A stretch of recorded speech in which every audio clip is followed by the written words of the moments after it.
All right, we are live. My goodness. Welcome, everybody. It is Thursday. It is a day that I come on to the live often, not always, but then today I have the beautiful Marjaana Rakai joining me, and I'm so thrilled that you're here. We go back a long ways to when we were, we go back a long 2018. 2018, apparently. Time flies. Time does fly. Yeah, so I am today we are talking about high intensity interval training. I am glad that you're coming on. I did get a lot of interesting comments on this of like what is their favorite kind of high intensity interval training. We know it is incredibly promoted and loved by Dr. Stacy Sims, of course, by many, many researchers that are saying, you know what, we get such benefits from high intensity interval training because of its improvement in VO2 max, and I mean, so many other things. So I thought, So many things. let's dig into it. But maybe where we should start, my dear, is just on how you came to where you are today. So right now you are a coach of incredibly busy moms, is how I put it. I think that you have I another love that. tag. Yeah, I love that. I might steal that. But I Thank you think for that's that. what it is, right? That's what it is, exactly. Yeah. Yeah. Well, I can't really go too deep into my journey, but I can share our journey together. Was incredible, is incredible, because we're here today. Yeah. So with you, I had so many fantastic firsts. And I look back at that time when you were coaching me, 2018 we started. And we did, like, I had so many firsts. Like I had my first marathon, my first Ironman, so many firsts and so many PRs. Oh, let me tell you. And Let me tell yeah, you what kind of yeah, athlete Marjaana is. She's just like going out of the gate like there's like no tomorrow. I want to do this, Tennille. I've got to do this, Tennille. It was amazing, and it was a very typical type of triathlete. yes, yeah. So with like let's I just want to jump in to high intensity interval training because it's such a vast topic and I don't know exactly how much time we have, but I find like our journey definitely highlighted the importance and the benefits of high intensity interval training. I love it. I know you love it. And I learned so much um, during our journey as a coach and athlete. And I'm sure that a lot of your listeners have been brought up with thinking no pain, no gain, and always maxing out on the high intensity interval training. Well, it has its benefits, but it also has its downsides, like I learned, but I was always asking for more, and I was always just trying to go as hard as I could until I couldn't go anymore. So this is like kind of one of the key messages that I want to get across today, that no, you don't have to max out every day, every interval session. So maybe we'll come back to that, but that's where I would like to actually start. Yeah, I think it's like, okay, so if anybody's just listening to, the first 5 minutes of this, I think that is so incredibly important that people really grasp onto, like, what is high intensity interval training? And what is it actually that we're looking for in terms of, and when we think about metrics, and maybe we'll get there a little bit, but I do a lot of looking at my athletes' heart rates, like when we go and do a traditional high intensity interval training, which we'll define in a second, but like looking at heart rate and looking at power, and then what is it that we're trying to achieve within this? And oh my goodness, okay, we have so much to talk about. Okay. Let's get into the very thing. Like, wow. Okay. And I just want to also say that the reason why I asked you is because of your history, because of our history, because I adore you. And also because I know that you took Paul Larson's course on like that. This is what his whole research has been based on in an extensive way. And I haven't taken that course yet. But I think that there's something really valuable to understand there in the physiology, and you being an exercise physiologist also will bring that sort of, highlighting and aspect of it, because we just hear from Dr. Stacy Sims, for example, and others just do HIIT. And I think that there's, I think what we're going to learn today is the breadth of a little bit more and the variability, and how do we bring in that intensity. So what is it? What are we talking about? Yeah, absolutely. I just, so I'll just specify Dr. Paul Larson's life work really is in the HIITscience.com course, and there's several courses actually. And I can just highly recommend taking those if you're a coach and interested in physiology, because that was such an eye-opener for me. When I took that course, I learned so much. And so I'm hoping that I can at least like get across some of that genius that is on that course. There's no way I can do justice to that course and Dr. Larson's work, but I will try my best to highlight some of the things that I've taken with me as a coach. So what is HIIT? What is high intense interval training? And it's basically cardiovascular training that has intervals of really high intensity, and then you recover from them, and then you repeat. So high intensity recovery, high intensity recovery, you repeat that efforts. And there is so many ways to skin the cat. So is all HIIT training the same? No, it's not. And like I said, there's so many different types. And what often Dr. Stacy Sims refers to is the short interval training, like those really high intensity, almost all out efforts with the longer recovery, which is also, I guess, called SIT, S-I-T. Yeah. So that's more of a, sprint interval training. Yeah. Yeah.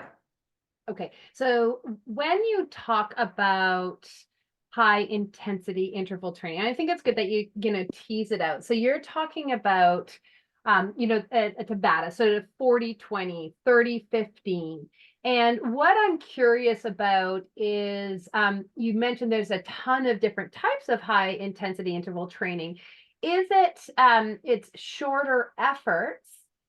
And do you look at generally, if you're doing a set, like if you're looking into the research, a lot of the research is really short durations, and a lot with unfit individuals.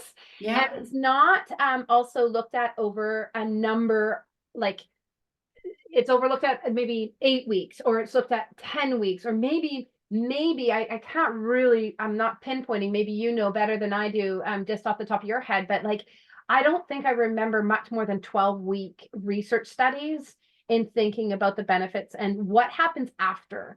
And so what I'm curious about is that when you were in the course, when is it looking at, or do they specify HIIT interval intensity training, so HIIT,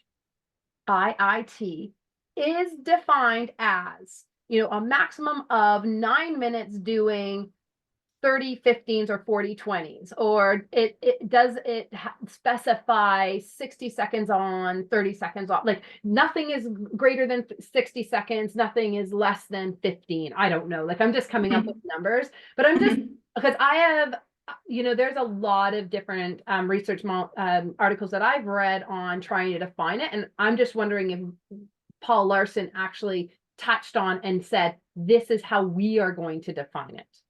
Yes, absolutely, absolutely. Actually, there's 6 types of interval training tools. So depending on like what is your goal with this session. For example, let's take those short intervals, and those are defined as under 60 seconds. Okay. Okay, so they could be your Tabatas 20-40. They could be my favorite 30-30s. They could be 40-20s.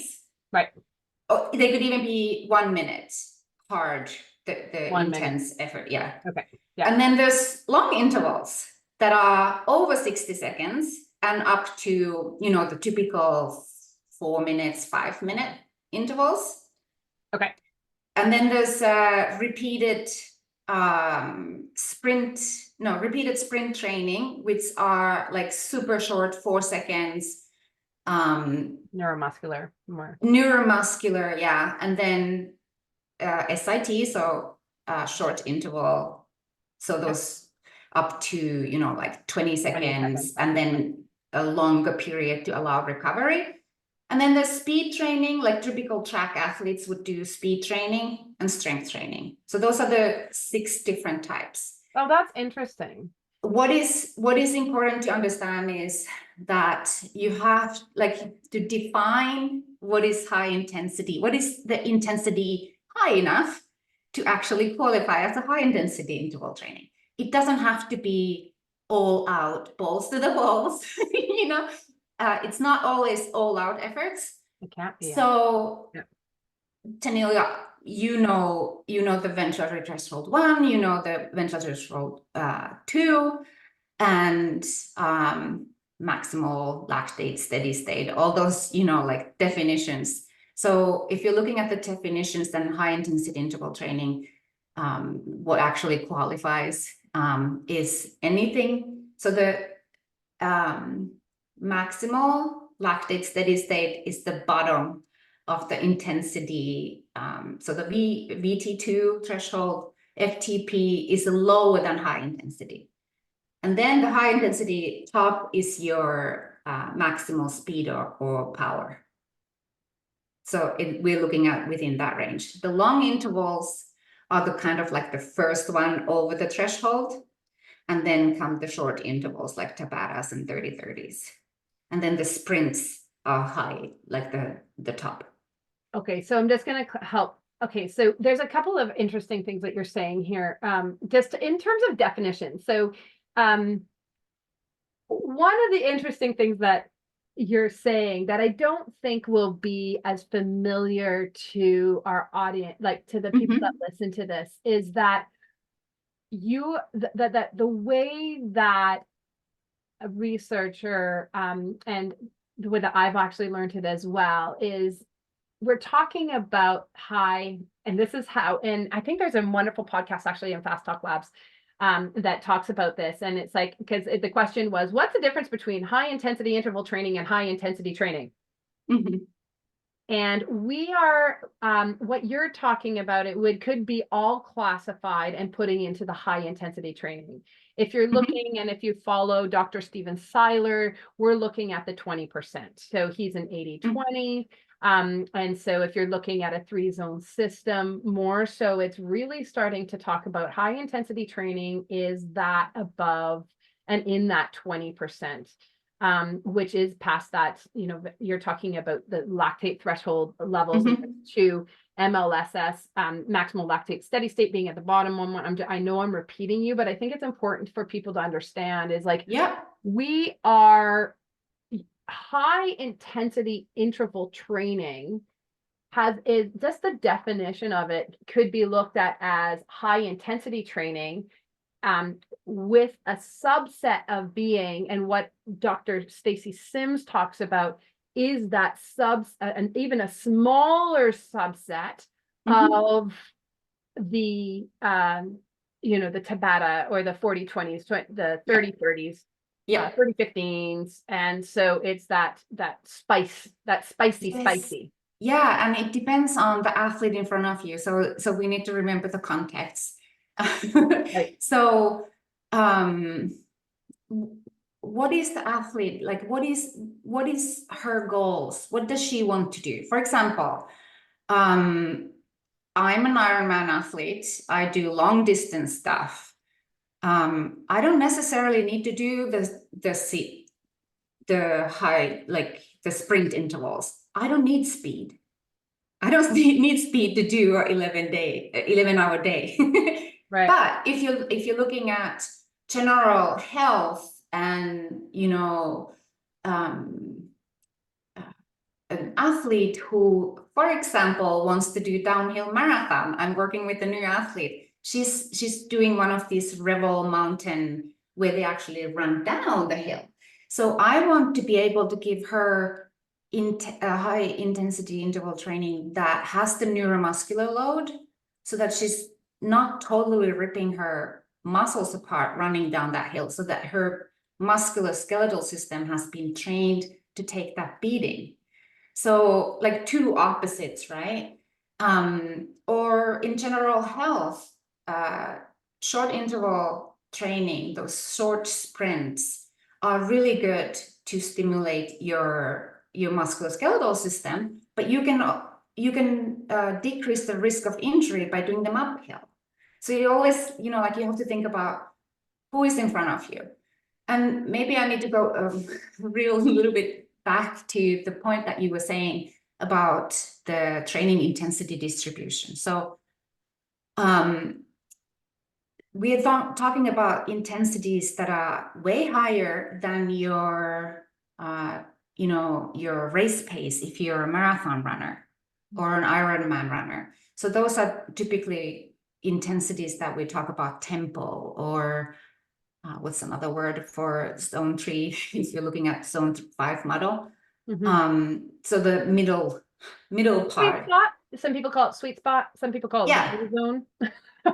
You know, that it's kind of that really actually people love being in that sweet spot. People love working hard, and like it's that hard spot that you can do for a long time and you feel like you did something afterwards, but you don't feel like you've totally gone to the wall. Yes, exactly. So for example, you referred to Dr. Steven Seiler. So he's talking about why we need to go on zone 2 and do those easy sessions easy, is that we can actually hit those high intensity sessions at the level that they are designed to be done, like really high. And that intensity is higher than our race pace tempo or zone 3, the beloved, you know, I love this zone. It feels good. I'm working hard. Yeah. Which has value at points. Yes, totally. Yeah. Totally. Yeah. Yeah. Okay. So I think where we're going, and one of the things that you pointed to, there's a lot of points that I want to keep poking at, is when is it? So we're talking about an Ironman athlete and an Ironman or an endurance athlete, and whether they need to do sprint interval training, or whether they need to do, you know, like what is the speed that they need. And one of the things that I think is curious, again, you know, coming from our beautiful Dr. Stacy Sims, is that she would include it for the athletes that are and participants that are like listening to this, is that they're in perimenopause or they're beyond, and we don't want to lose our muscle mass. And so that speed, there's a real, and so your point to look at the athlete who's in front of you, I think becomes really important, because I know like there's an age difference that, okay, so what is it that we need to stay healthy and strong? And what is it that we need for the performance gains that we're looking for? And I do know, and my experience has been really interesting at this, you know, a couple years down the road now, and really checking out data from my athletes and being like, okay, so we definitely are employing and thinking about Dr. Stacy Sims. And for my performance, my high performance based athletes, we are now having to play a lot more with the other high intensity training, in addition to the high intensity intervals training, which we will define as the 30, like the 40, 20, 30, those ones. And because of needing a bit more variability for that performance piece, post-menopause, still care about this muscle massively, but now looking at, okay, we've got this stimulation from the strength training. We now need to just really anchor ourselves that we're not going to lose the muscle because we're paying attention to it. And now we need to bring up and start really focusing on that threshold, which requires something a little different. So now I want to go back into that high intensity interval training and that Tabata. So specific into that. So letting it go of the sit, letting go of the what some might call more VO2 max. So anything between the 3 and the 8 minute intervals. And tell us what else do you think is the benefits and how are you employing it? An athlete in the group was just like, how often are you doing it? And I guess that again is coming to your point of like, who's the athlete in front of you? What are they after, health or are they after performance? And I would say both needs to be. Well, yeah, health is the foundation of performance. So exactly. Yeah. So I so want to tell my story with overtraining and how I've recovered and what I've done after. Because I think it's so relevant for the population. So I'll try to do this really, really short. I'm 45 now. I think I'm entering perimenopause quite soon now, but my background, I've been strength training since I was 14. I don't have to worry about the muscle mass loss like most people do. My at my top speed, my strength is still there. I don't see decline. So that's my thinking, that I don't need to do those sprints. I do a lot of really high power stuff, close to all outs. So I'm still stimulating that. But like Tabata is so useful because you get the 20 seconds of hard interval, like hard efforts, high power or pace, whatever, if you're doing it running or biking. And then you get that 40 seconds of easy. And don't be afraid to take it passive rest or just super easy. Because like one of the interesting points from the HIIT science course was that your stroke volume actually can increase during the rest period. So we are often thinking that we need to be doing active recovery, just keep moving, right? But no, we can walk. We can even take a passive rest and your stroke volume. One of the reasons why we're doing high intensity interval training is to increase our whole cardiovascular system. So stroke volume, how much is your heart able to pump out? Yeah, exactly. How strong your heart muscle is. Yeah. And then like how efficient it is. So one of the research studies showed that actually during the rest period, your stroke volume can increase. So those 30-30s, 20-40s, I really love them for this reason. They are not long enough to tax you. So you, like for a beginner, you would start with maybe one set of 5 times 20-40s, 30-30s, whatever it is, the combination. And then you increase the number of sets, and then you play with the rest work ratio, you play with amount of sets.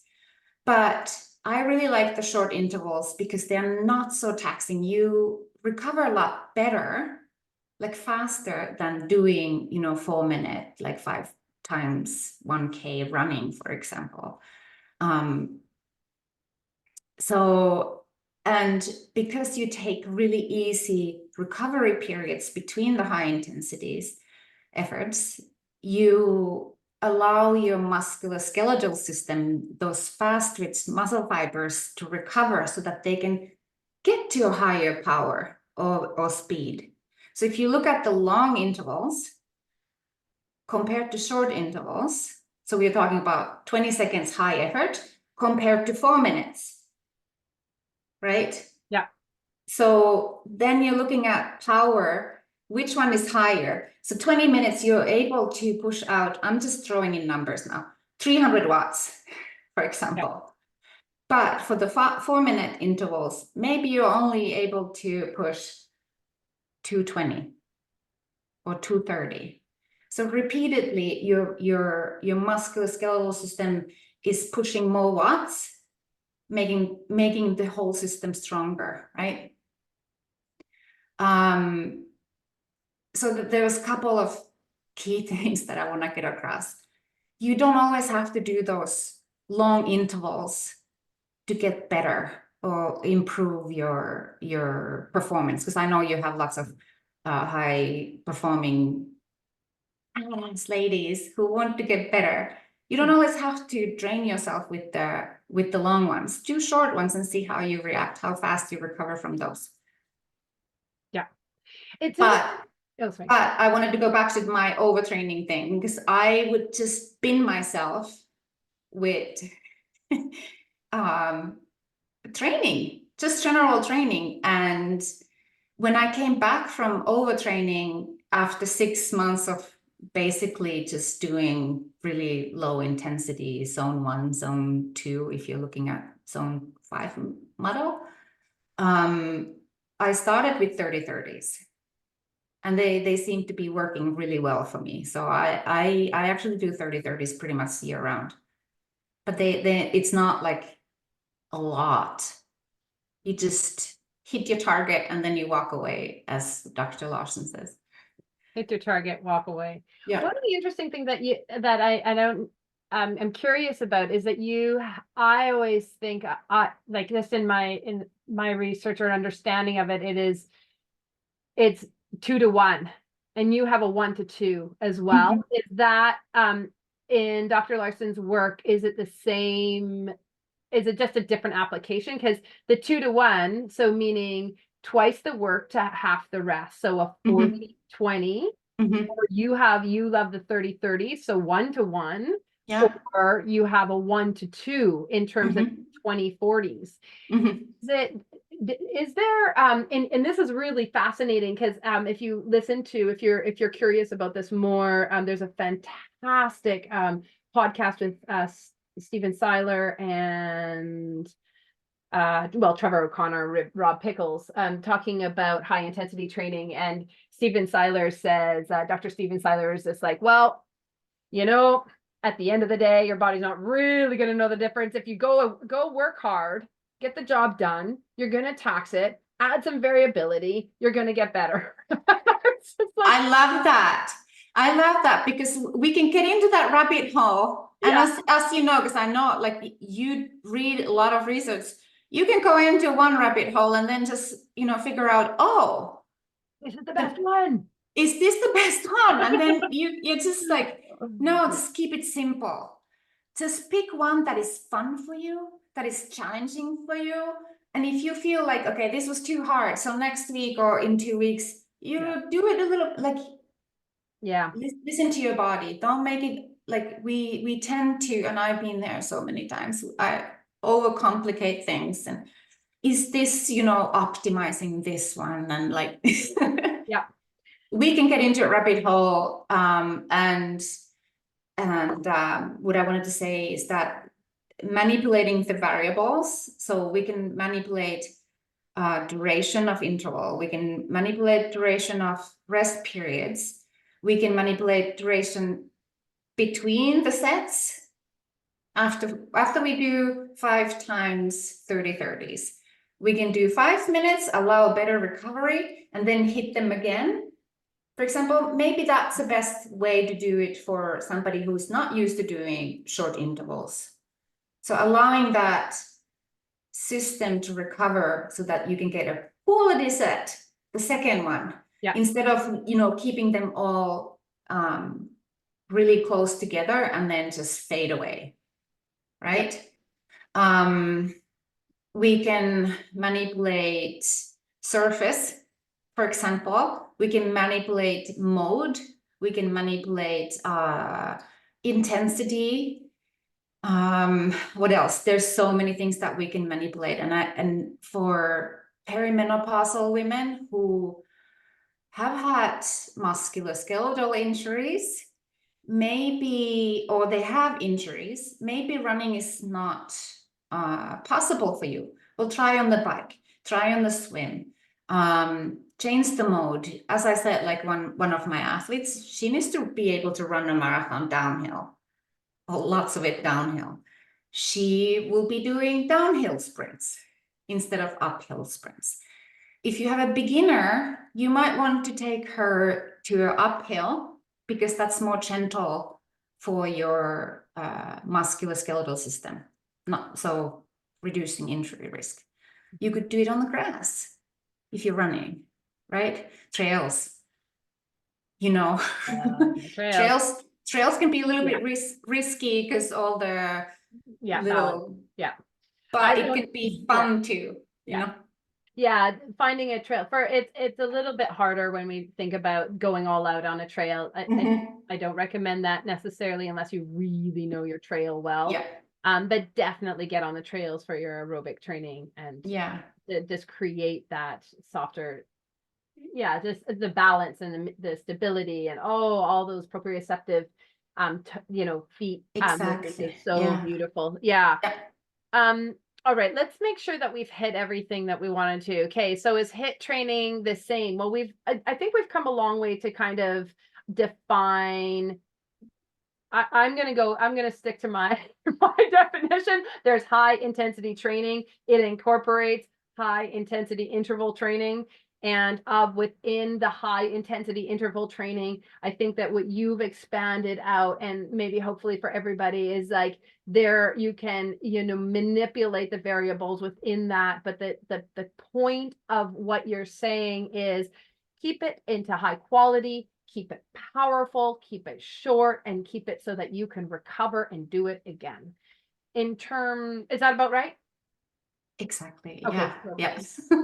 How do you apply it, and to get to the number of how many times? And you mentioned as well that you do your 30-30s all year round. We at Team Element, we also do high intensity interval training year round. Pretty much once a week, actually. I do definitely because the focus of a lot of my athletes are in perimenopause and beyond. We definitely add variety and variability, not just for not just to keep our bodies, sharp and thinking about like, okay, how do we handle this stress? But because some of my athletes are definitely into that performance, and guess what? You're going to have to do hard things in steady, hard states and get past that. If I'm working with a mountain biker or a gravel rider, then I'm like, there are times that you just have to nail it for a while. And there isn't somebody going to let up. And so you need to know how to do it and touch that. So I think that to your other point that you were mentioning is like really come into what your goals are on how often you need to do it and what you're looking for. From both the performance and from a health standpoint, keep it up. Do it often. Yes. Yeah. And I would say maybe this one helps a little bit to know what to do and how much to do. So listen to your body. If you're feeling a little blah, maybe it's not the day to do intervals. Because they're demanding. Yeah, they are. Yeah, you gotta get there. Actually, Dr. Paul Larson, he mentioned in our podcast that HRV can be really good a tool to kind of help you navigate when to do intervals. There's been done some HRV guided interval studies where they showed that when an athlete was guided by HRV, and showed that they were ready, the readiness score. Yeah. That they adapted to high interval training better than when they just did it when it was on the plan. And I can speak to this from my own experience. I've been measuring HRV for a long time, but I used to ignore it and still do the interval training, and that got me overtrained.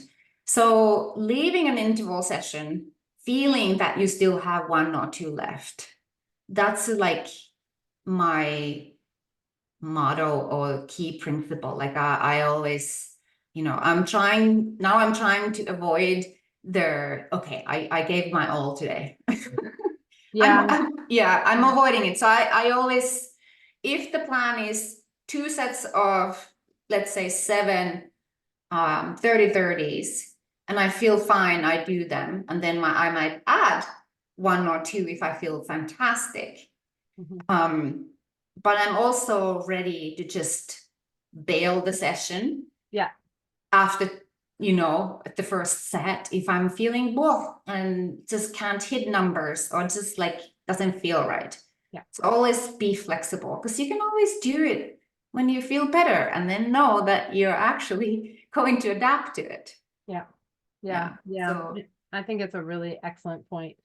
I do one other thing that I say to my athletes is like, we do this, like, okay, none of us are going to the Olympics. Like, oh, well, maybe you're listening to this and I don't know, you probably aren't. Anyway, maybe your daughter or something is listening to this and maybe has ambitions to go to the Olympics. But we're not going to the Olympics, most of us. And we are doing this for health. We're doing this for fun. We're doing this because we have big goals, and so when we come into these sessions and when we're doing our hard work, let it energize you. Yeah. And if it's not energizing you and it's depleting you, you've gone too far. We don't need to do that. So we're not into depletion. And surround yourself by those that have the energy, that are adding to the experience, and that are pushing you into that uncomfortable space, because that's where we grow. And so I think that this is why we are aligned. It's like we've got this.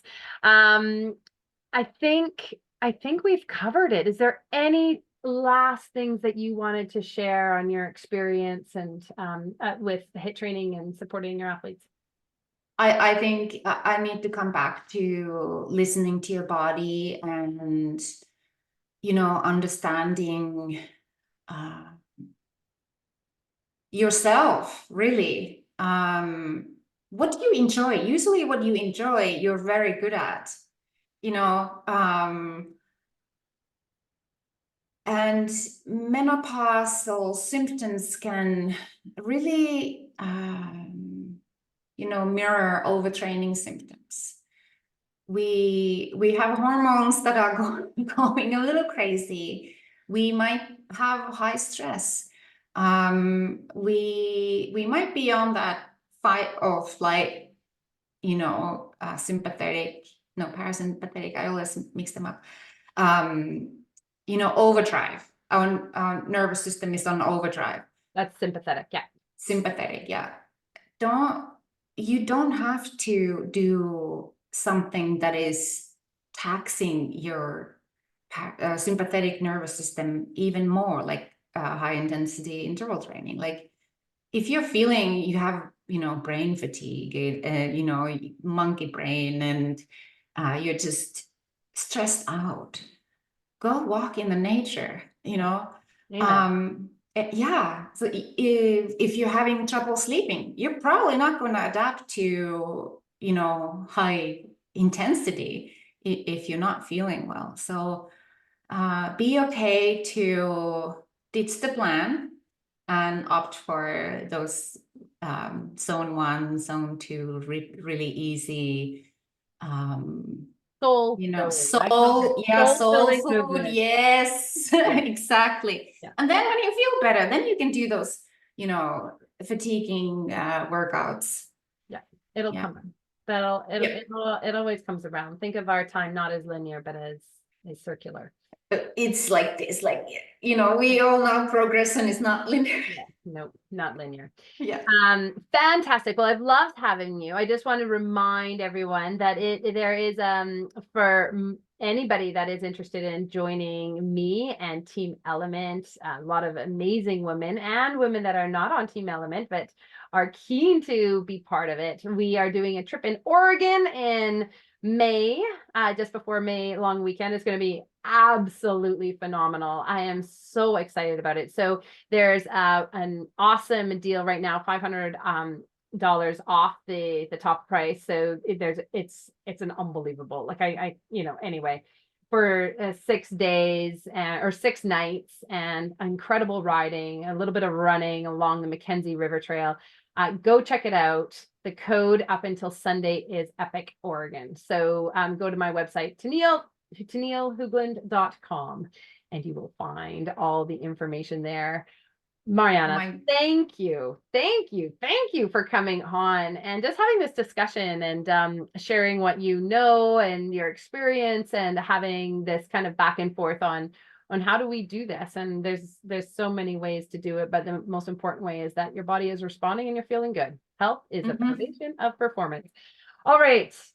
Thank you for having me. It was awesome. So much fun. Let's do it All right. again. Take care. Bye.